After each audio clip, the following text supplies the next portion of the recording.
Welcome to Empok Nor. Take whatever you need. My house is your house. Kill a few cardies.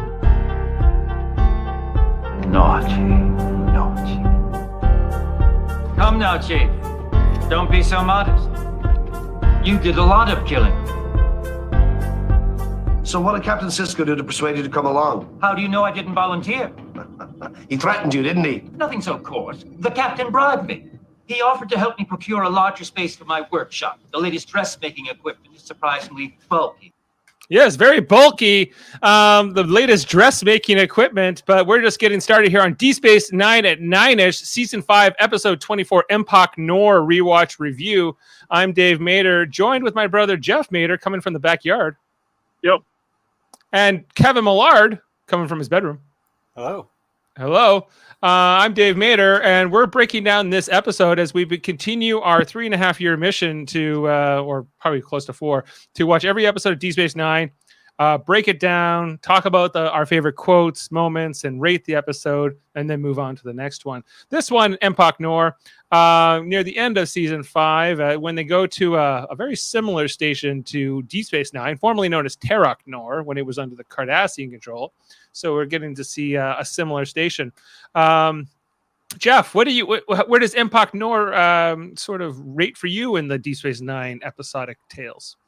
I really like this episode. I've always been fond of it. I think it's kind of like a cool, like, you know what it really reminds me of actually is Doctor Strange and the Multiverse of Madness. It's kind of like a similar premise to me, where we have like this former person that is a hero kind of goes crazy and, almost beyond their will. And it is, basically like this murderous villain, and it kind of works out by the end, where like Bashir kind of wraps it up in a bow. And we're like, oh, it wasn't really Garrick, so. Well, it's Garrick under the control of a psychotropic drug. The worst parts of him come out. Although he doesn't seem that different than how he normally is. A little bit more murderous, but right.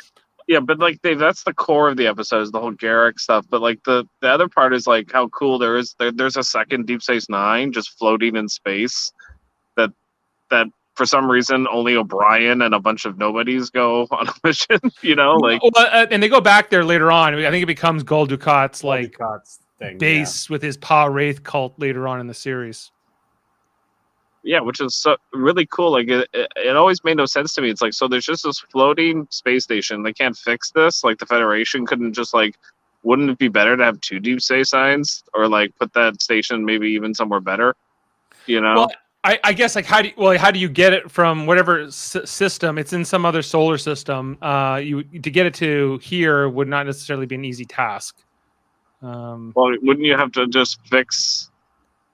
Oh, it would. Yeah, I guess that would be hard because you can't make it go to warp. Can't make it go to warp. When they moved it from Bajor to the wormhole, that was in the same solar system, and that seemed like quite the ordeal. Yeah, and that was still hard. But to move a station from another solar system doesn't seem possible because it has no warp core drive or anything like that. So you'd have to do something like get a member of the Q to move it or something like, or take it apart, I guess, and piece by piece and bring it over. Kevin, let's move over to you. Question from Sam. Where's Ashley and Davin, for that matter? Do you want to tackle that one? Ashley's at work. I don't know about Davin. He's probably in a car or at a hotel right now. He's probably on the car. I know he was in New Brunswick as of last night, and he's making his way west because he's on his way here. Right. That's right. He's on his way to Ontario, a place to live, a place to grow. Ontario. Everyone knows it. Dave, are you getting plastered this weekend? Well, we'll see. Mirror Dave might come out. So Mirror Dave will come out. Yeah, so I love this episode because this is Deep Space Nine at its best. It takes a beloved character and turns them into a monster. And it does it better than any other Star Trek or any other, like, the writing in this show is just so good. I like that we get introduced to all these characters that from the beginning are They're going dead. to die, but they still manage to try and give them personalities. Yes, and somewhat successfully, I'd say. We need a drunk video of Dave or drunk Jody. Drunk Jody might be doable. We'll get him some of that pink, whatever it's called.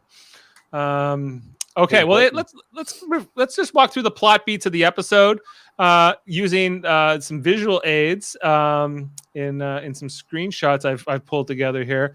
So we start off in Quark's bar for this episode, right? And we don't, it's quiet. We see a party that includes Kira and Worf and Dax. They all come in for dinner. It's really dead in the bar, and we don't quite understand why right away. They're looking around, kind of trying to figure out what the hell's going on. What's up? Quark's just happy to get some customers in. And then, I'll have What was that? What was what? Oh, that's just my nephew and Chief O'Brien repairing some condo. You'll get used to it. The Klingon restaurant. So they opt to leave and go to the Klingon restaurant. They're not looking to listen to the sound in the bar, which is kind of what sets up this episode. It's because it's O'Brien and Nog doing some repairs. But Quark's not enjoying it. Nobody's enjoying the loud noise. We get this little scene here too with O'Brien and Nog in the Jeffries tube, the crawl space area where they're doing the repairs, and Nog he knows what tool to hand O'Brien, right? Like he's been paying attention. Nog will of course go on to become a member of the operations division in Starfleet and an engineer in his own right. But at this point, he's still in training, which I find interesting here. But anyway, they think that they got it repaired, and then all of a sudden, the whole thing breaks down. They're getting hit with the smoke, and we go to Captain Sisko's office, and basically O'Brien explains that there are certain parts, something with the plasma manifold that they can't replicate, they can't easily replace. They need spare parts, but Gul Dukat now is the head of the Dominion, I guess, is not looking to give them any spare parts. Are you insane? That's right. Yeah, he's not handing anything out. So Sisko's like, well, what to then, right? And he's like, well, we can go to that abandoned Cardassian station that we've conveniently written into this story, that we just go to and salvage some parts. But it's explained to us that there's booby traps. Like Cardassians always booby trap everything before they leave a base. That's standard procedure. So they're having a Cardassian DNA is a good way to have Garrick along for this mission. Would have been good on Terok Nor if they had tripped one that was attention Bajoran workers. Oh yeah, attention Bajoran workers. Where's that when I need it? Yeah, and so I played it kind of at the top of the episode there, but O'Brien is say, well, what did he do to get you to come along on this? Sorry, I gotta find my Ducat. Where's when I need it? Do I not have? Oh. Bajoran workers, your attention, please. Yes, of course. Bajoran workers. What did he do? So what did Captain Sisko do to persuade you to come along? How do you know I didn't volunteer? He threatened you, didn't he? Nothing so coarse. He bribed me. I actually love that. I love that Sisko, everybody knows it, that Sisko will bribe or threaten or Yeah. Poison a fucking planet. He'll do anything. It's his MO. It's just everyone knows what he'll do. And nobody stands up to him except Bashir occasionally. Yeah. And he hates Bashir for it. And Bashir his answer is always, I'm going to write a strongly worded letter. Yeah, he's like, fine. Write your strongly worded letter, Bashir. And O'Brien's like, well, I'm glad to have you along on this mission. And Garrick's not super necessarily happy about all that, right? Did I lose the? Hold on, guys. I know I have this clip. Garrick. Here it is. Lately, I've noticed everyone seems to trust me. It's quite unnerving. I'm still trying to get used to it. Yeah, people like him. Is he one of the good guys now, Jeff? He's bewildered that he's like on a good guy mission. He's like, I'm not used to this. Yeah. Yeah. These people are nice to me. He liked the days when people hated his guts and thought he was a spy. Yeah, and everyone's trying to kill him, and he's looking over his shoulder every 2 seconds. Yeah. Yeah. Now it's like, oh, it's lovable Garrick. He's like, I did try to commit genocide not long ago, and I did spend 6 months in prison and whatever, but I'm on the gang now. It's like he's in prison. He was in prison, and he's out now, and he's like, okay, I'm gonna go play with some toddlers.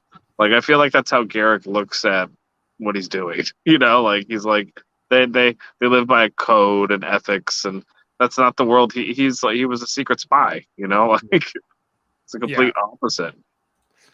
Right. And then after that, we meet some of the like Kevin talked about, the crew that are all doomed. These are red shirts, of course, the gold shirts in the Next Generation era. We meet this Bolian. His name is Bacta.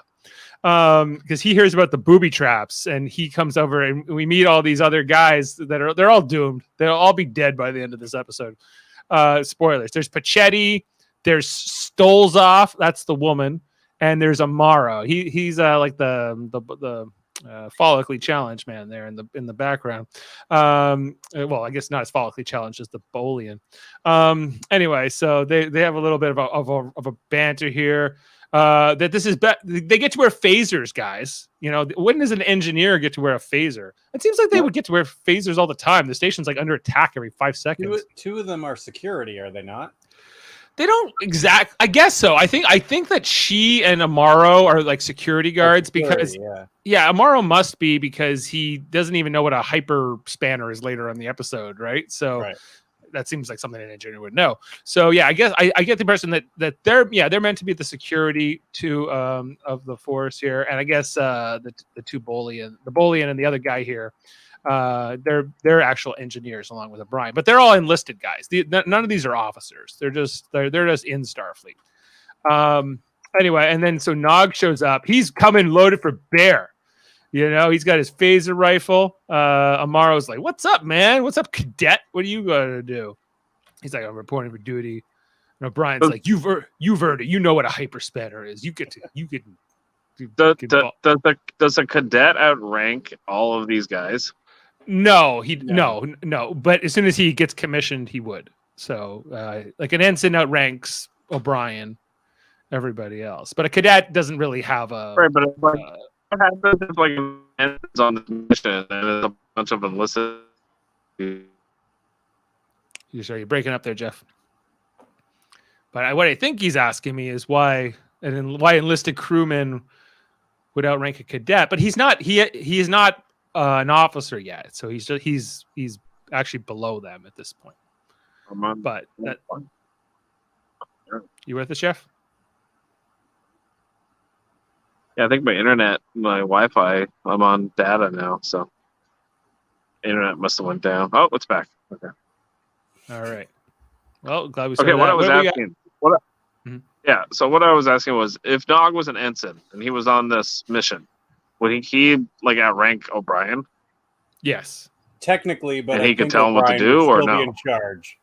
You know what I mean? Yeah, like O'Brien's position is a little bit strange because he's like a super experienced enlisted officer who knows more than a lot of the junior officers, but under the way that military rank structures work, he's still below them. He could become an officer, and like there's something in between, like that Star Trek never deals with, but it's called a warrant officer, and it's kind of like an enlisted officer who's considered kind of as high standing as normal officers, but not. I think O'Brien's position as a department head would put him above. Like, I'd love to see Nog try to give him an order. Right. Yeah. Right. Yeah, and like we even know that there are officers that even serve under O'Brien, which is kind of weird too, because there's the one he married in the alternate timeline, Ensign Rita or whatever, Ensign Tannenbaum. She would have outranked him, but she clearly worked for him in the sense of that. So, but he's like, stop calling me sir, kid. One more sir, and I'm leaving you behind, because he's not an officer. You're not to call him sir. You just call him chief. He's like, sorry, sir. Oh, sorry. It's like our dad. It's like where it's like you don't say grandpa, you say chief. Right. That's him. Chief. Yeah, and that's the opening moments of the episode to kind of set everything up. This road trip. These four nobodies, along with Nog, Garrick, and O'Brien, off to kind of have a bottle episode, because they're just using their existing Deep Space Nine sets. They just redress them to be like little, not just to be standard Cardassian. And so to me, this is like a bottle episode in a lot of ways. That they're just on set, they're using existing sets. The only guest stars to speak of are these four people who die. And I guess you're right, they do try to give them some personality. But as they're making their trip, and we get the sense that the runabout trip is taking a couple hours at least. We get it's Garrick and Nog playing, I guess, what is the Cardassian version of Risk or chess. It's called Kotra, we're told, and it's not it's not quite Tongo, so it's not necessarily Nog's game. Kotra is not about regrouping or hoarding assets. It's about bold strategy and decisive action. Just like Cardassians, Asking a Ferengi to play a Cardassian game is like asking a Klingon to chew with his mouth closed. Is that the right analogy, guys? Is a Ferengi playing a Cardassian game like a Klingon chewing with their mouth closed? Just not going to happen. Work for him. Yeah. But this is where Garrick starts to, as he's kind of throwing some shade, but he's like, "Oh, I would like to play you, Chief, the hero of Setlik 3. I'd love to play Kotra against the hero of Setlik 3. What is that supposed to mean? Oh, we all know your distinguished war record. How you led 24 men against the Barika encampment and took out an entire regiment of Cardassians. If you play Kotra with half that brazenness, we'd have quite a match. I'm not a soldier anymore. I'm an engineer. I'm not a soldier anymore, Jeff. He's an engineer." I love this scene because it's obviously it's foreshadowing what's going to happen, but I love that it shows that this is Garrick's personality. Like, he's not so far gone when he's on the drugs that it's not him. Exactly. I'm like, he doesn't seem that different. He stabs Amaro with the hyperspanner for mistaking it for a coil coupler or whatever it is, a flux coupler. But yeah, we already knew that O'Brien fought in the Cardassian Wars. That had been set up even in Next Generation. So, and they haven't really done a lot with Garrick and O'Brien specifically. I can remember before this, a lot with like Garrick and Bashir or whatever. But so they're playing on that a lot here. And I'm always kind of curious about what was O'Brien's sort of career here, because he says, "I'm not a soldier anymore." And we know that he didn't start off as an engineer at all, or as like a Mr. Fix-It. His dad wanted him to go to the Aldebaran Music Academy, and he said, "Nope, I'm not playing the cello at the Aldebaran Music Academy." So he walked into town in Dublin, and he just signed up for Starfleet, and they sent him off. He didn't want to play what musical instrument did he play? He played the cello. Yeah, he didn't want to play his cello anymore. He played it later on when he got to the Enterprise, and he was in the Marriott Convention Center. But he was going to be the best, Dave. You don't know. He was going to be the best cellist you ever saw. But he didn't want to be a cellist. So he just signed up and went, and they shipped him off to the Cardassian Wars. It seems to be the story. Ends up with Captain Maxwell up there, and he was just, I guess, a grunt, right? Like for the first part of his career. We know he served as like the tactical station operator at one point on the what was that ship called? The Rutledge, I think. And so, yeah, and then eventually he became an engineer just by kind of picking it up, right? Like, hey, do this, do that. And he kind of learned on the job. as he's went. So he's been in Starfleet for a long time at this point. He had a lot of time to study in Transporter Room 3. Yeah, it was his favorite transporter room, So they're like, don't worry, you only got 7 more months. 7 more months. That's right. And then you get to go. Anyway, so I do like the scene. We meet this other guy, or we kind of met him already. His name is Pachetti. He's just happy not to be working the waste extractions. He brings his the have-to-haves or where they're trying to salvage, and he collects I guess little emblems. And O'Brien's like, this isn't for collecting your little stamps there, Pachetti. Get the hell out of here. We're here to just get some equipment and get out. So no fun on O'Brien's watch. As they approach the station, it looks like Garrick's hemming some pants along the way. Garrick's getting, and then they show up, and it was kind of interesting, just the shot we see of the station through the runabout windows here. It's kind of on its side axis, it all cold and dark. And it's interesting to see.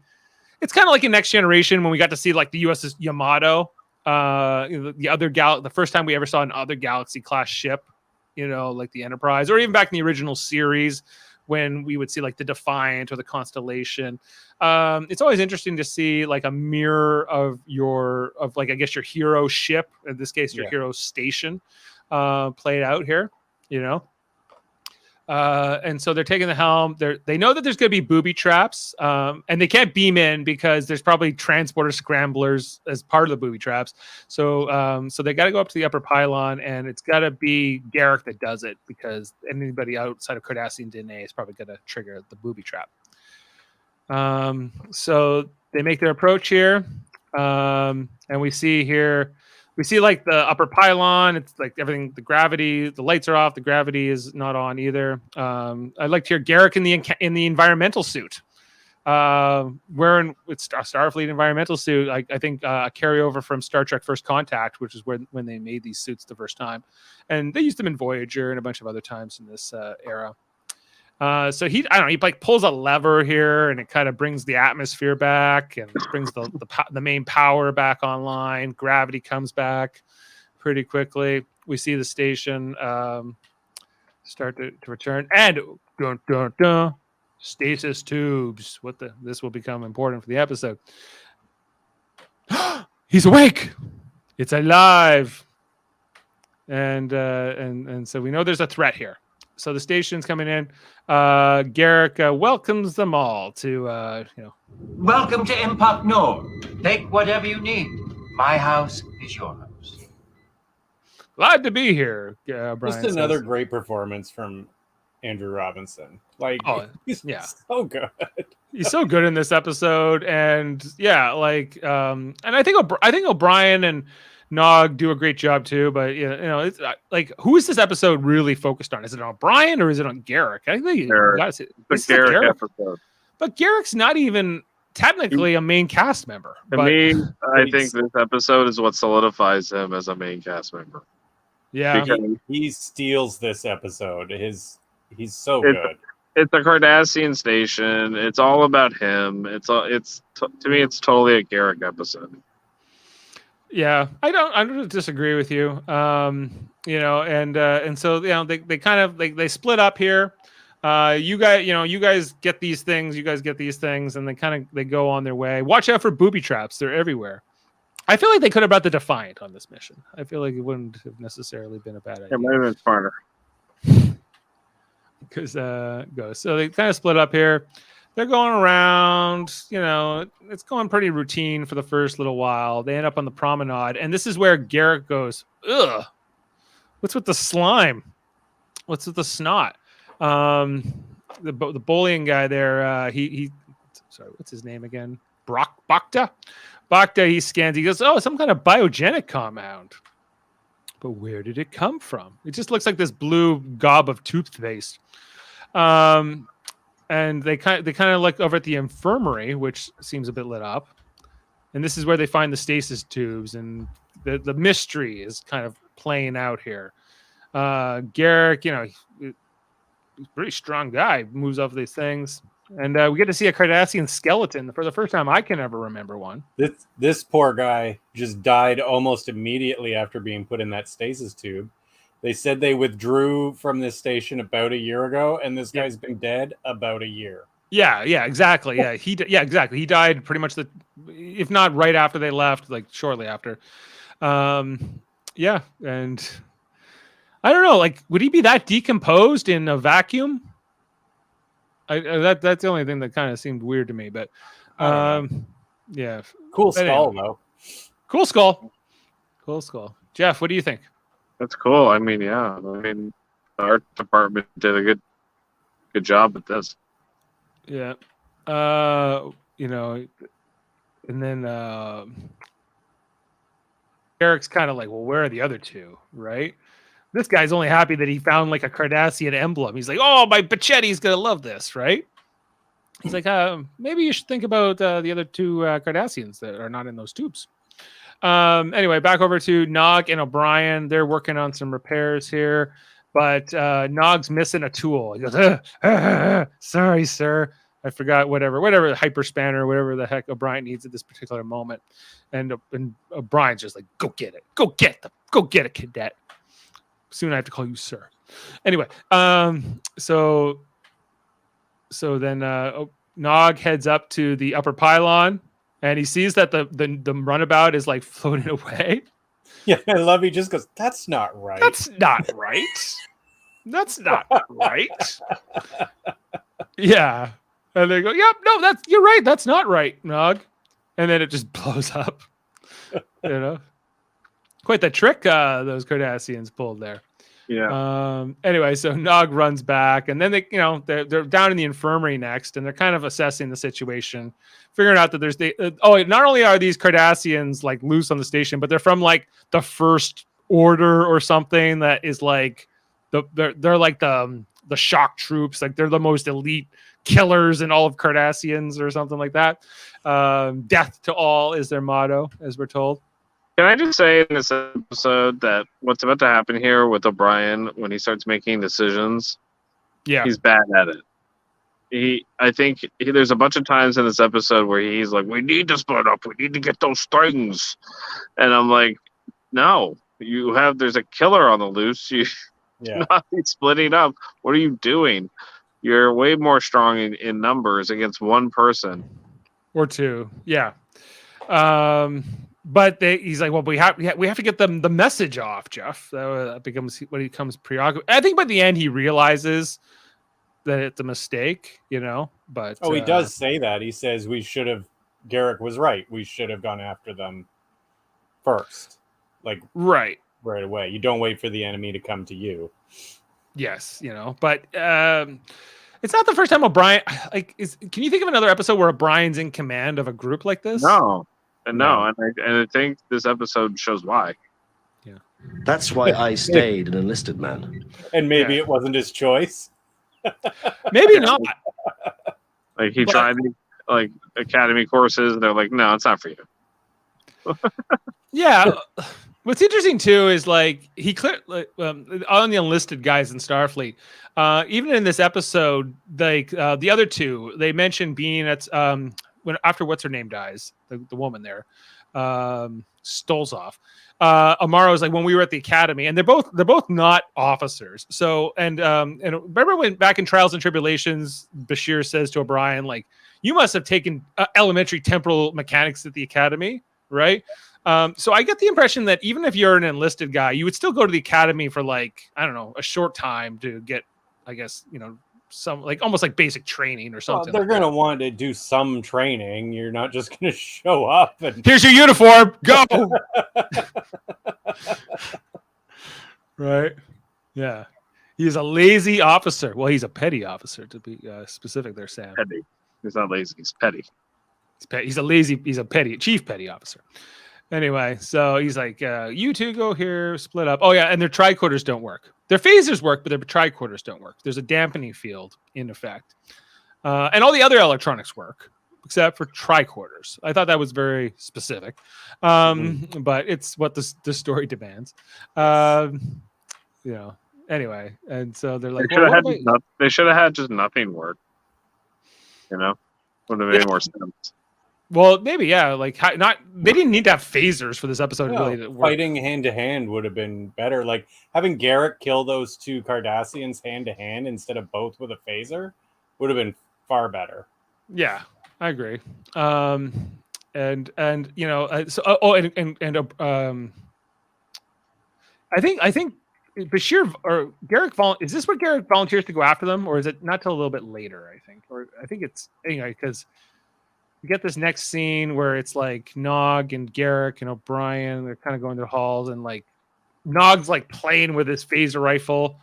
He goes to get them after the first two die. Right. So nobody's dead at this point. Yeah. Okay. No. But we see here Nog's kind of moving around in the dark.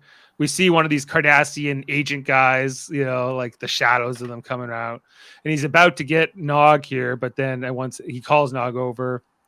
And then we come back to, we should remember their names before they die. We got Pachetti and Stolzoff working on the promenade here. You know, she's got the phaser rifle pointed at him. He's like, hey, don't point that thing at me.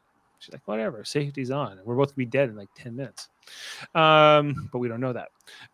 Anyway, so they see like the turbolift come down. It's really a horror movie, right? This episode in a lot of ways. It's meant to be like a suspenseful kind of scary movie. In a Star Trek episode, you know, and like this whole scene where like the turbolift's coming down and they're like, what? Okay, they're like mouthing things to each other. They're waiting to get this ambush on here. This goes on for too long, by the way. And they're like 1, 2, 3, and we turn, nobody there. Well, maybe I did set off the turbolift by accident. As soon as he says that, dead. You know you're dead. That's like a horror movie cliche right there. So he's going along. He finds like this thing here. I guess it's like it doesn't look like something he could take with him. It's just on the computer screen. He's looking at it here. And then this is like, he's like, ooh, my collection. This is his first thing. But this Cardassian like jumps out of the glass all of a sudden and like tackles him and takes him out. And Stolzoff like comes looking for him. She can't see him right away, and then I don't know if it's the same Cardassian or the other one, but he like comes out here, basically just grabs her and throws her off the top of the promenade like Keiko O'Brien style on the pathway, you know, and I guess it killed her in that move there.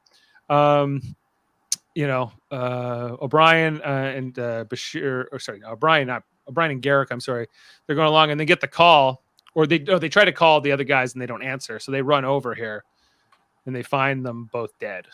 And then they find this guy over here. So just throw a little sheet over their bodies here. Don't worry, it won't last.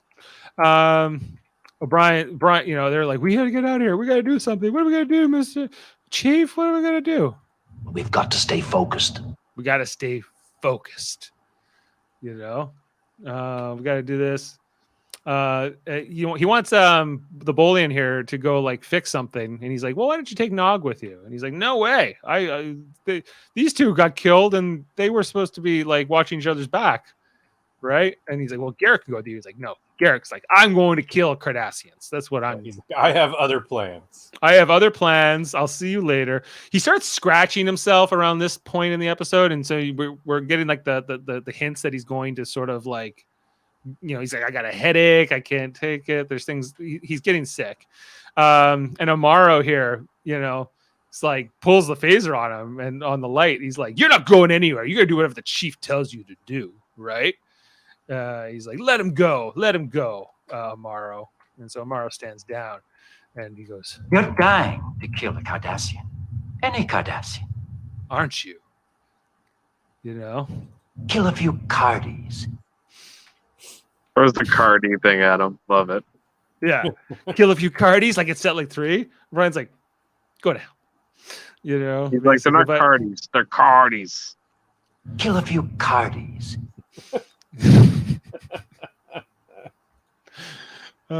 So he just lets Garrick go off here, and O'Brien realizes later on that this was a mistake, you know. But everything he does as a command decision is a mistake.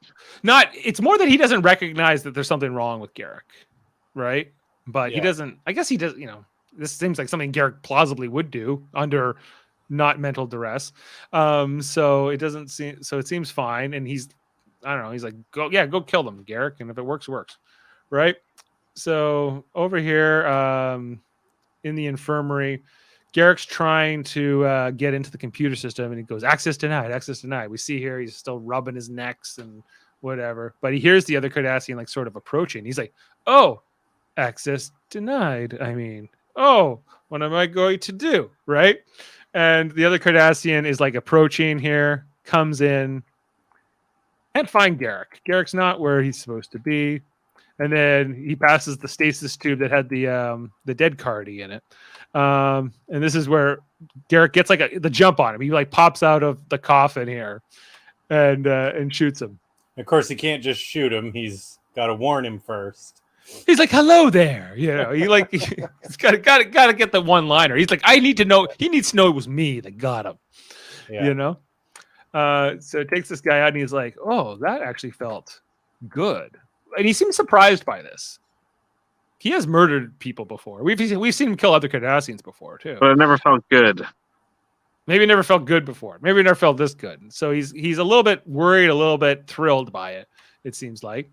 Down here in then Nog, back with Nog and O'Brien, he goes, "Hey, Chief, why is he's always asking you about Setlik 3? What's going on there?" He's like, "Oh, he's just trying to get under my skin." And this is when Garrick shows up. You know. Come now, Chief.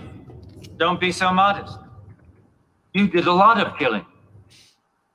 You know, he's like, "I didn't like killing." He's like, "You did a lot of it though." Like, isn't when O'Brien tells that story, you know, like about the first time he vaporized that Cardassian at Setlik 3? He had never killed anything before. He used to be afraid of swallowing a fly when he was a kid. Remember, he tells that story in Next Generation. Yeah. In the one with Captain Maxwell, The Wounded, it's called. And so he maybe killed his first Cardassian there, but apparently he went on to kill many Cardassians that day. After that, got over his first. He was the hero, Dave. The hero. He was Setlik 3. Just like my grandfather said to a group of kindergartners when they asked him, "Have you ever shot anybody and was it hard?" And he was like, "Yes, but once you get the first one out of the way, it gets easier as you go." Something better. Still better feeling than killing the enemy. And you and your entire kindergarten class were traumatized forever. So he's like, "Well, here, I brought you the badge. Pachetti would have liked it. Too bad he's dead. But he took it off the dead Cardassian. And he's like, I'm gonna go kill another Cardi." And he's like, "Okay, cool, Garrick." You know, I get back to it. I'm trying to remember if there's anything else exchanged in this scene, but the fact that there's the good mystery here too. That's the trouble with humans. You don't know how to appreciate a good mystery. I love a good mystery. The kind I can read in bed. The kind that's trying to kill you. Yeah, he likes a good mystery, and just not the one that's trying to kill you. One you can read in bed. Anyway. And that, of course, is Garrick's favorite kind of mystery. Well, Cardassians love mysteries, right? So anyway, he's off to kill the other Cardassian. That's his next move. Anyway, and then we go back to Bacta and Amaro. So one's basically repairing things and one's guarding things. And Amaro, we see that I think we see Garrick in the shadows here, and we also see the other Cardassian assassin guy in the shadows. And they're both kind of circling these guys like a couple of wolves, right, in this scene. And then eventually he asks Amaro for a tool. Amaro goes to pick it out, and in that moment, this Cardassian just shows up, and he's holding a phaser, but he kills Bacta by just like stepping on his neck and breaking his neck, basically, or choking him out or something like that, because it happens very quickly. And by the time Bacta or Amaro can even stand up, Bacta's dead. And then this Cardassian, who never says anything, he just like looks really angry. And there's kind of this moment here, and he looks like he's about to shoot him, but then Garrick gets him in the back. All right. And there's Garrick, which makes me always want to go back to my favorite Garrick quote there with back when he was talking to Odo way back in the day. Garrick. Where is it? The shoot the man in the back type quote. Oh yeah, it's yeah, you know the one I mean. Yeah. Odo. You'd shoot a man in the back. Well, it's the safest way, isn't it? It's the safest way to shoot. If you're gonna shoot a man, shoot him in the back. Anyway, and so Maro's like, "Oh man, thanks for saving my life," and everything else. That was a close call there, bud. I did pull this little quick clip here. Where is it? He asked me to get a coil spanner for him. I just turned my back for a second. It's a shame. And the worst part of it is, it isn't a coil spanner. A flux coupler. It's not a coil spanner. It's a flux coupler. That's a stabbing offense. Right there. Anyway.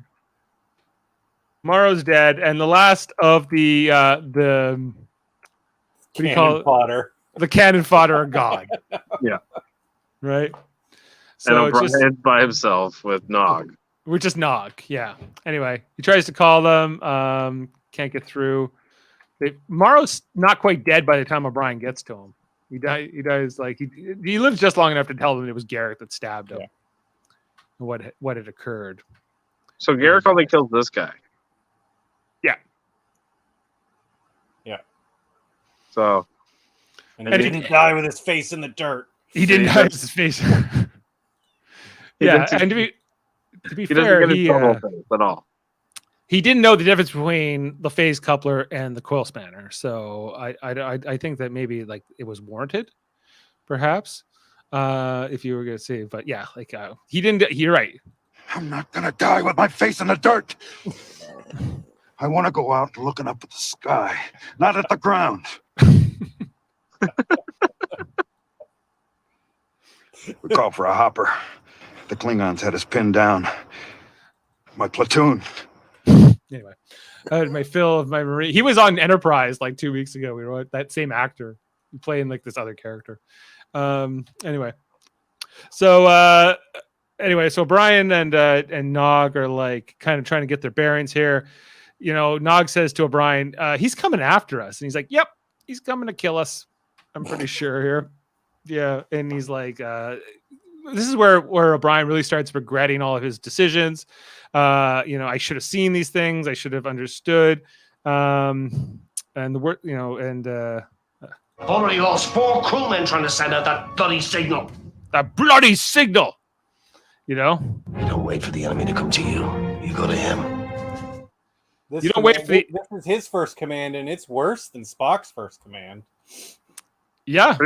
It's really bad, actually. I don't recall another person being in command doing this poorly. Right. I feel like this is what Nog wrote his dissertation at. And this is why going to Starfleet Academy is important. Stay in school, kids. I almost feel like Nog should be in charge because I feel like the protocols and everything would have been smarter than what Chief thought he needed to have done. You know what I mean? Chief's a doer. He's not really a decision maker per se. I don't know. Like, to do. Sometimes he is. Sometimes he's really assertive. Like that episode, like in Next Gen, when Disaster, when it's just him and Rolaren on the bridge. He's super like intense there. Yeah. But generally, he's not. He's acting like acting captain in that episode. Kind of, yeah, or acting first officer or something. Yeah. Even challenging Rolaren, who definitely outranks him. But it's interesting to see. And then like Garrick calls down. He's taunting O'Brien, right? You know, he's like, "Oh, where are you?" And we see that he's finding all the pieces to the Kotra board. Puts on a comm badge, which he likes to wear on his wrist. I guess Cardassians like to wear them on their wrists. And he's putting the Kotra board together. Having a real good time here. We've seen how crazy Garrick is getting, I guess, as this is all playing out. But he kind of not that different. No. Yeah, not that different. He's already an eccentric guy, right? So He's just kind of a coked up Garrick. yeah, yeah, that's a good way of putting it. Yeah. It's your move, Chief. What are you going to do? Attack? Retreat? Surrender? Yeah. He's like, Garrick. Like Garrick, if he smoked a bunch of bath salts or something, like yeah. Yeah, exactly.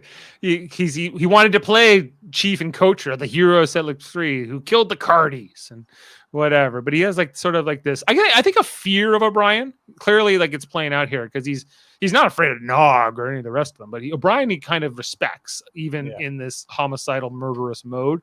He's not gonna, he knows he can't just use the same old tricks on him. So, but he says, I'm in the station commander's office. So Nog and him decide to, take a cue from that, and they head up there as quickly as they can. They split up here again, not the smartest, because this could have been a way of splitting them up here.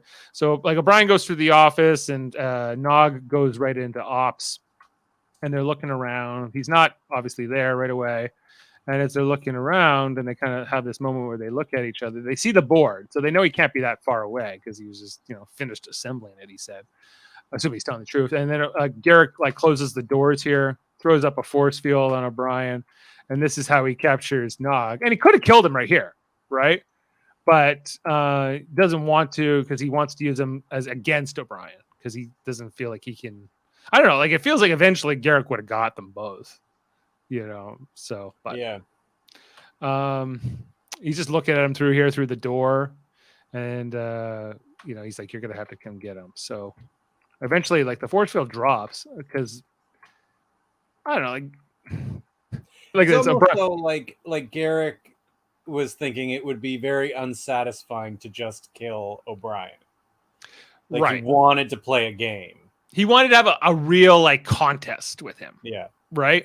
And even at the end, he's like, let's just have a fist fight, is what it kind of comes down to. But here, the board here is, and then Brian's like, screw your board.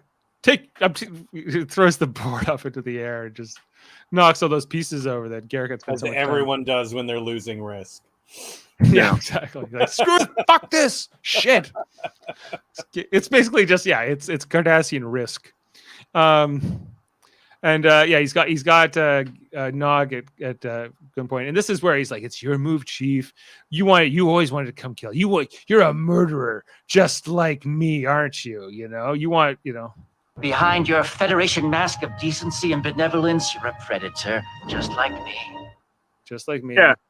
Well, I think that's kind of the whole point. They said at the beginning of the episode too. That same point is made that I'm not a soldier. I'm an engineer now. It's like, no, you're an engineer that is also a soldier.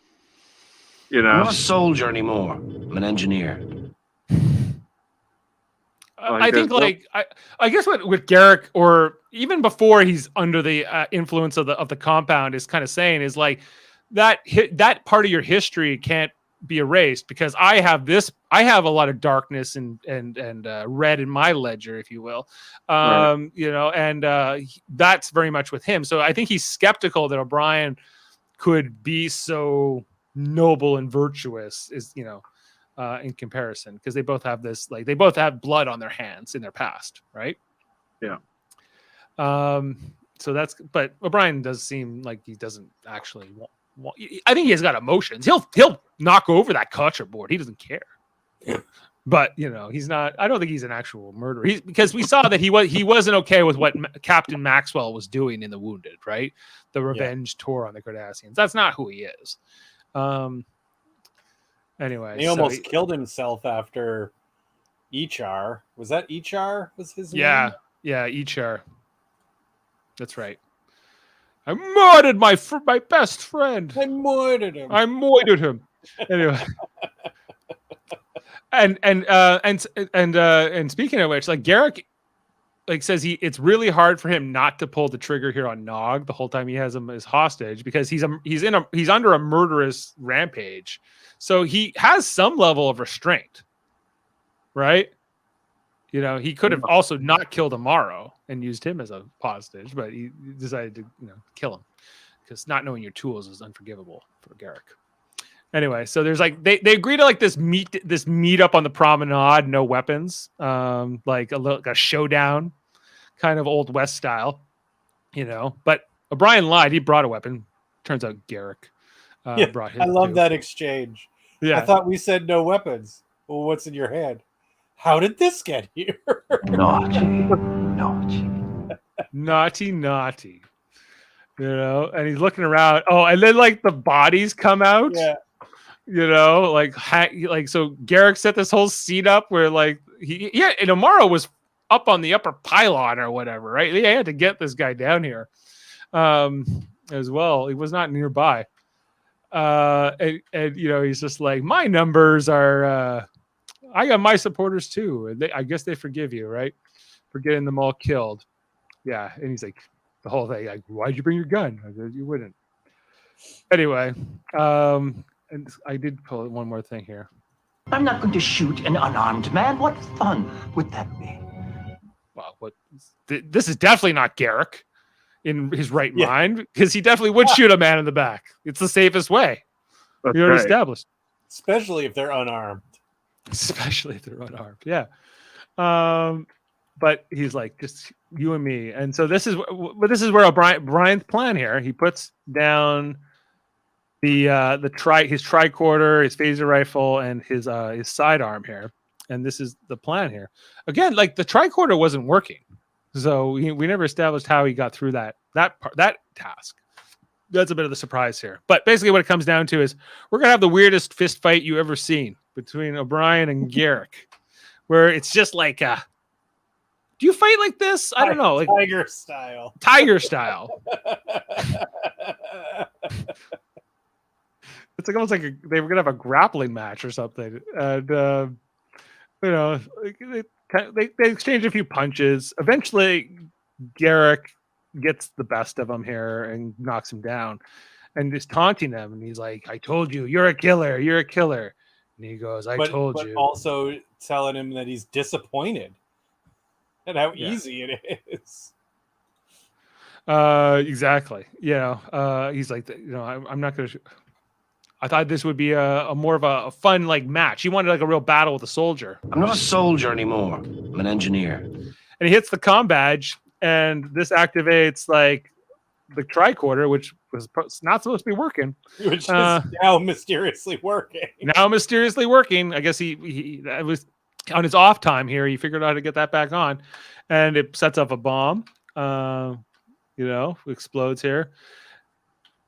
And Nog's like, "Hey, is Garrick? What's going on with Garrick?" He goes, "He's still alive."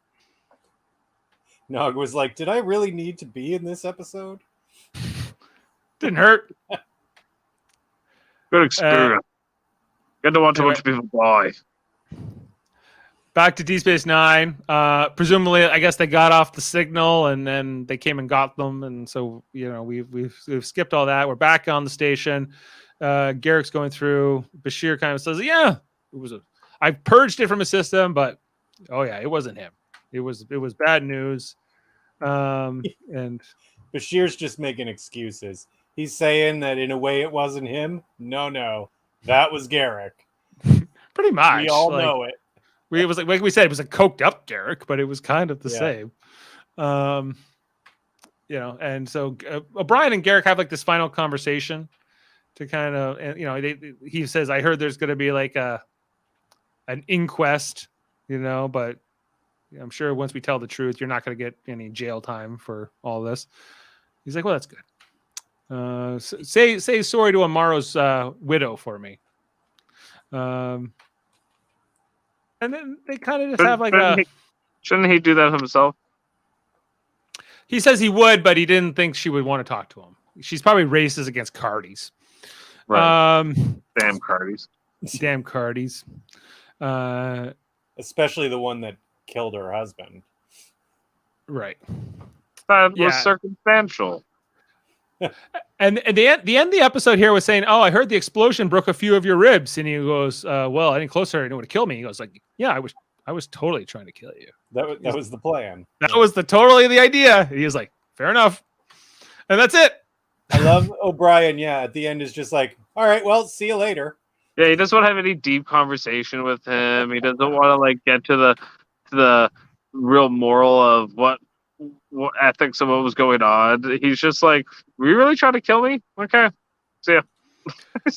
Yeah, it's not like with Bashir where he'd be like, "Well, doctor, have you ever changed?" You know, the Brian is like, "Yep." Like he has a different, I guess, a different relationship with O'Brien, and I don't remember them having too much after this, but it's certainly the first thing they had up until this point in the show of having anything significant between them, right?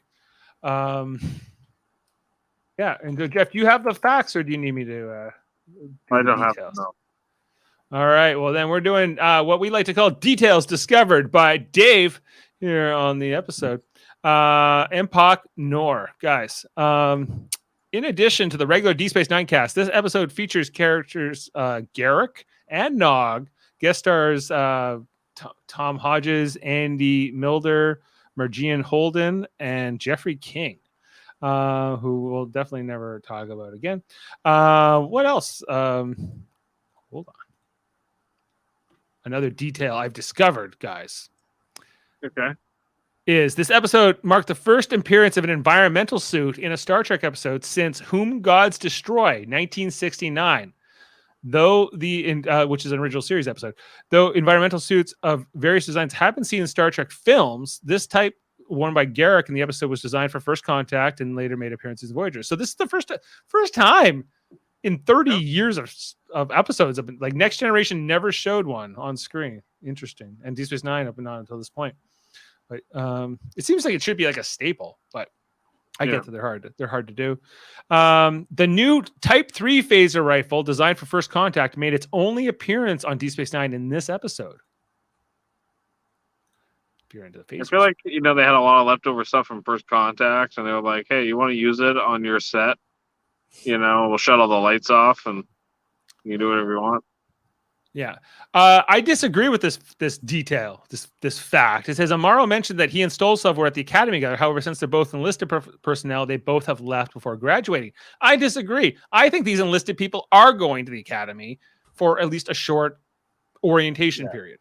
Not doing 4 years clearly at the academy like most. You're like them. year and a half. Maybe like 6 months. I don't know. Like you learn. There's a lot of crazy stuff in space, and it just seems silly to They go to Starfleet Academy, but they go to like the community college campus. Yeah, they go to they're like this is like the Mohawk, kind of college versus the going to McMaster.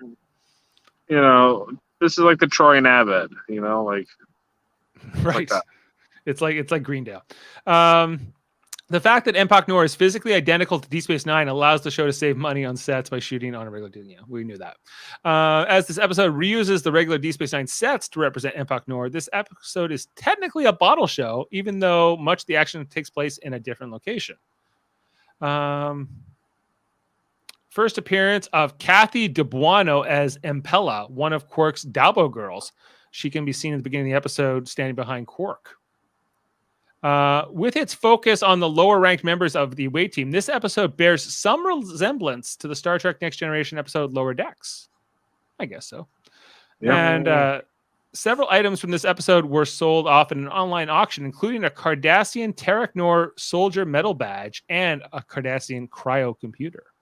This might be the most lower decky episode of all Star Trek. Other than the episode Lower Decks? Yeah, probably even more. Because even more. It out lower decks? I think so. That's interesting too. We really got to know these characters a little bit more than I think the other ones. Garrick's conduct sticks with Nog. In Star Trek Deep Space Nine, Rox and Shoal, which will be next season, a few months later, after the outbreak of open warfare with the Dominion, the two are sent out to find food and water on an unknown planet with their stolen Jem'Hadar fighter has crashed. As they walk, Nog makes absolutely sure to stay behind the Cardassian, or at worst, side by side. When Garrick catches onto this and confronts him, correctly assuming that it was related to the previous unfortunate business between them, Nog insists that he would never turn his back on him again, to which an impressed Garrick responds, "There may be hope for you yet, cadet." Yeah. So, so Nog learned some lessons here. I don't trust you, Garrick. And this is what Garrick was like. Lately, I've noticed everyone seems to trust me. It's quite unnerving. I'm still trying to get used to it. Yeah, and Nog never got used to it again. Okay, so guys, that are the fun facts or the details discovered by Dave. Let's get to our ratings. And pull up Empok Nor. Boom. Okay.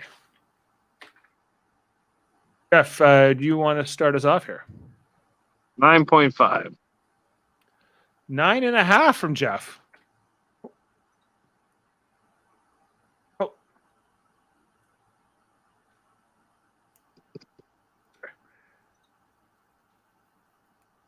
What is happening?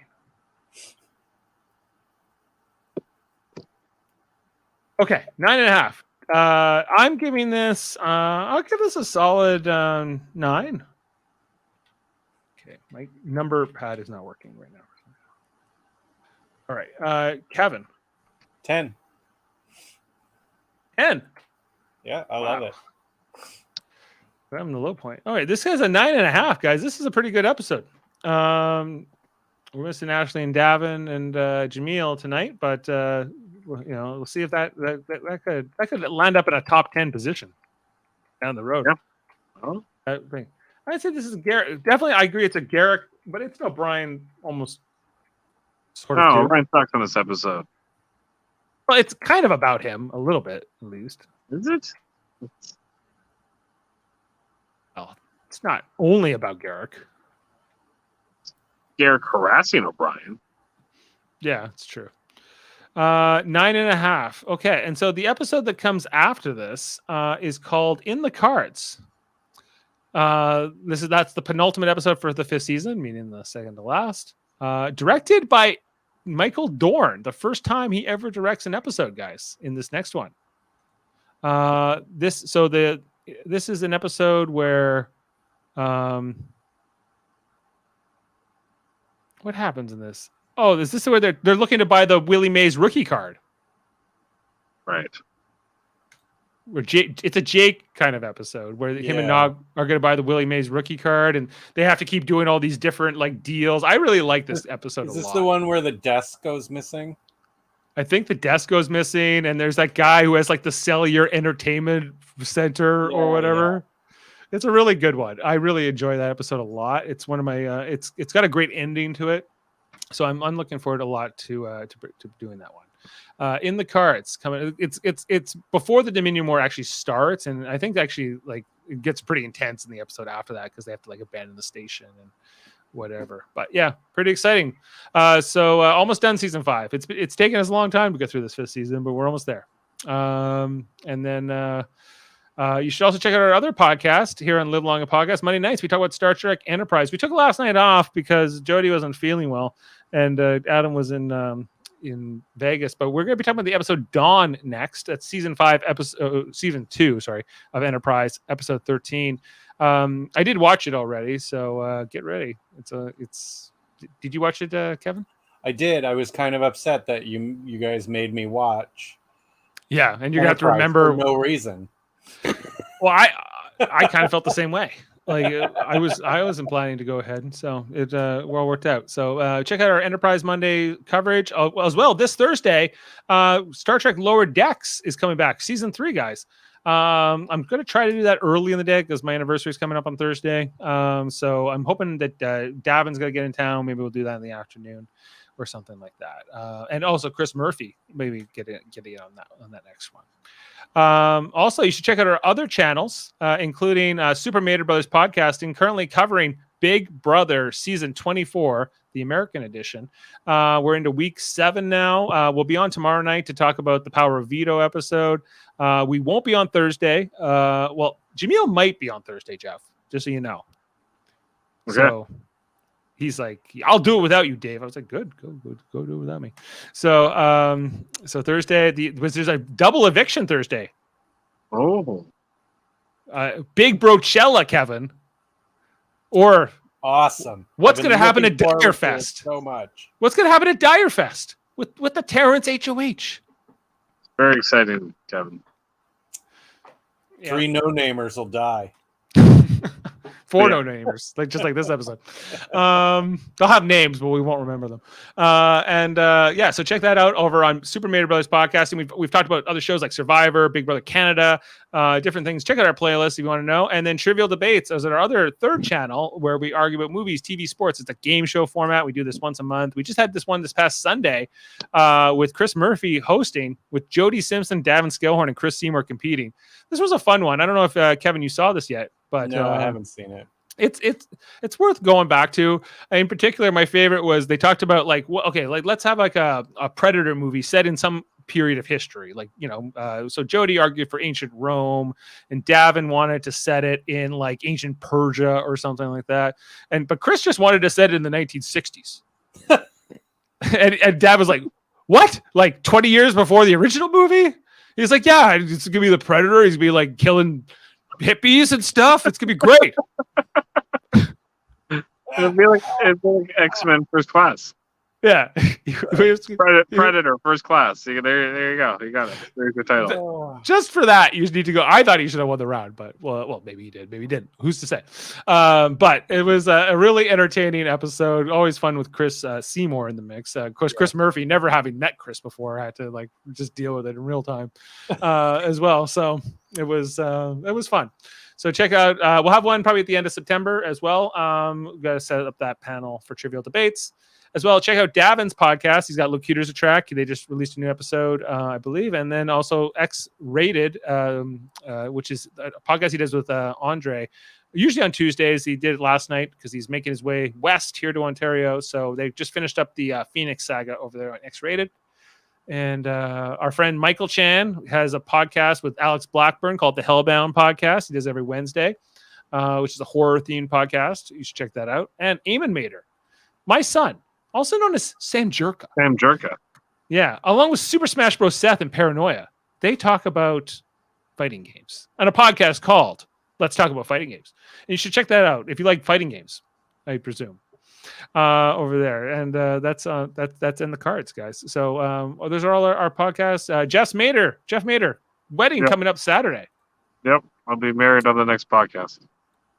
You'll be married. Well, not next Star Trek podcast for sure. Yeah. It's Tuesdays 9 at 9ish. Tuesdays 9 at 9ish. When we're talking about that Willie Mays baseball card. Right. So we're back. We're back on Tuesday, right? You'll be recovered by then. Yeah. All good. All right. Any final thoughts? All right. No. Perfect. All right. Well, we'll see you next time here on Live Long and Podcast. Thanks for being with us. And what I'm just thinking, what's the best one to go out here? Those damn cardies. Oh yeah, let's kill a few. Kill a few cardies. All right. See you next time. You're dying to kill a Cardassian. Any Cardassian. I've enjoyed your company as always, but it